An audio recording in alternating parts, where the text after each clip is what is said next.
dhegaystayaal toddobaadkii aynu soo dhaafnay barnaamijkii aan idiin soo tabiyey ee ararta ku saabsanaa waxyaabihii aad ku maqasheen waxaa ka mid ahaa inay jiraan sababo dhowr ah oo gabyaaga soomaaliyeed uu la ararto kuwaasoo aan ka xusay gabay kufaanka iyo uhanjabidda maansayahanada kale ee xinifta iyo xafiiltanka maanso ay ka dhaxeeyaan.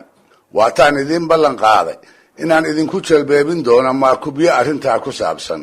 dib markaan u melecsaday raggii hore ee arartoodu dhab u cuslaydna waxaan ka badin waayey inaan idinka soo dooro una horraysiiyo araraha hanjabaadda xambaarsan midda aniga iila yaabka badan. waxaan u jeedaa tixuu mariyey gabyaagii la odhan jiray Raaga Ogaas oo taariikhda maansada Soomaalida kolka laga hadlaayo ka jooga halka uu Imru'ul Qays ka joogo maansada Carbeed. wuxuu ahaa maansayahanadu mar walba oo ay is-ammaanayaan nin ay reebaan. macnaheedu wuxuu yahay intii la waayaha ahayd iyo intii ka dambaysaba nin ay u ogolaayeen kaalinta koowaad inuu kaga jiro xagga aqoonta maansa curinta iyo soo ifbixinta tuducyada waaweyn ee shiiqsiga dambe loogu xisho. taasna aan ku tusaaleeyo tix wax yar laga hayo oo uu tiriyey gabyaa Cabdilla Labamaar la odhan jiray. wuxuu yidhi rati weyn ridmada qaalin waa raragubyoodaaya raxantana maroodiga u weyn yaa u rida geede hadduu aar wax raydalo dugaag sooma raadsado raagaba rujaal buu ahaa reebay gabayaale aniguna rankii baan ahoo riixay gaandhada buud.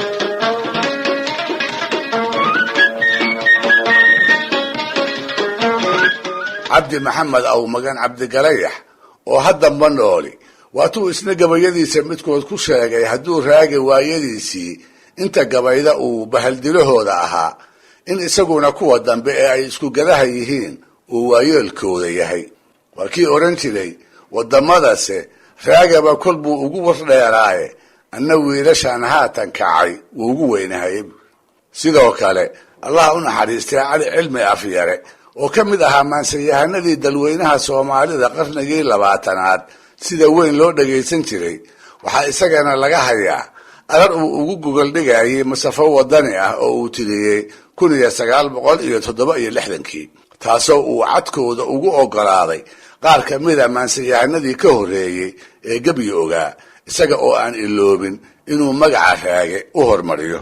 wuxuu yidhi sidii Raage iyo Gooni galwiyeera maahee sayidkii gaddiisiyo Cali Dhuux ma gaaro geesigii Qamaan iyo guubaabshihii Cumar garashadii Cismaan Yuusuf iyo gogol dhigiisii Gahayr iyo Salaam baa geel dhalay ku qaatay raggii gabayga loo qiray weli lama gudbooniye.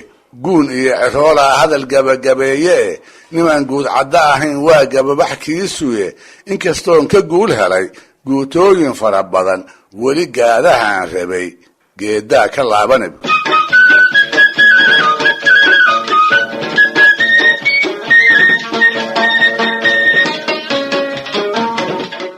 Raaga ninkaas sidaa looga wada geegay ayuu ahaa. yeelkeeda maansayahanadii ay isaga isu gabi jireen ee ay isku ilka beeleen waxaa ka mid ahaa gabyaal la odhan jiray Ina Ammaan oo nasiib darro tixihii uu isagu Raaga ku maagi jiray amaba uu ugu halceliyey aan waxba naga soo gaarin. waxaase baryo hore gacantayada soo gashay tix wada ararah oo Raaga uu isaga u tiriyey taasoo markaad u fiirsato aad u marayn karayso inuu islahaa ninka ku soo dhiiraday in moorada maansadaba uu tuducyadeedaas kaga saaro. waa gabay meelis kasta oo ka mid ahiba uu waayadii dambe isu rogay mahmaah ay Soomaalidu soo xusuusato mar walba oo ay isxifaalaynayso amaba cayl lafajabis ah ay laba qof oo kala dhintay aanay isaga turayne isku wareemayaan.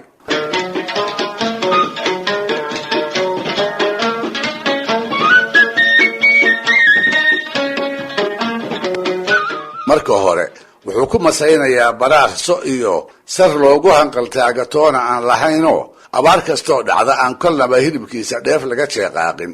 nayl yar oo aan loo hunguriyoon sidaa darteedna laxdii dhashay in la qasho aan looga maarmi karin. marka xigana wuxuu ku maakubayaa bil 3 haddii lagu dheelmado amin hore meel dhexe kaaga dhacda iftiinkeeduna aanu isku halayn lahayn.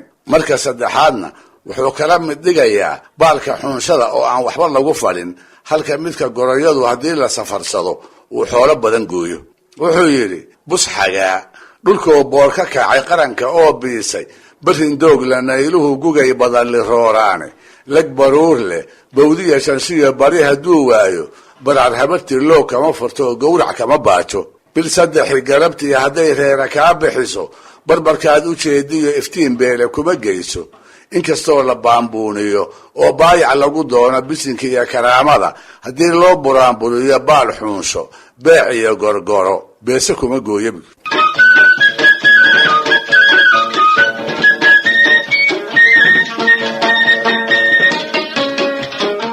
marka afraad wuxuu ku sheegayaa inuu la too yahay baqal inta lugihiisa dhaadheer arkay mooday inuu faras baxdow ah tartan ku gaari karo. marka shanaad wuxuu ku tilmaamayaa inuu la mid yahay dameer laba aagaamood oo biyeysan la dhacdhacaya isla markaana ay la tahay dhoon horaad iyo dhoon dambeedba bacadlaha awrhaamihii la saari jiray oo kale inuu isaguna sido. marka lixaadna wuxuu ku tilmaamayaa inuu la mid yahay dibigii geesaha weynaa ee ku jiray lo'dii inta raadkii libaaxa aragtay ku dulbalowday dabadeedna markuu bahalkii soo muuqday waxba ka celin waayey. marka toddobaadna wuxuu ku maakubayaa kura yar oo inta dayrtii dhoweyd la guday isu maleeyey inuu ragga waaweyn la siman yahay. ugu dambaystana intuu baadi irmaan ku tilmaamo ayuu wixii ka naxayaba ugu yeerayaa inay badbaadsadaan inta aanu gantaaraha gabayadiisa ku gabawarin. markaasna wuxuu yidhi baqal luga ka dheer fardana badar ma gaarsiiyo baakuritarkeed way buskicin 200 burus qayl biyaha ceel ma sido mana baquur daayo bahal raadkii meel xalay libaax baabushii mariyey waa baarataalo ay hadday budul maraysaaye baqarkoo dhan dibigii isbiday dhiiri kuma biirsho bisqayaara kugu diraan biidna kuu tarine baaluqa ismood wiil hadduu buuriye goys yahay ee marag buu la booraamayaa buuriye ammaane bi'i waaye yoonisey baadidaada ceshabi.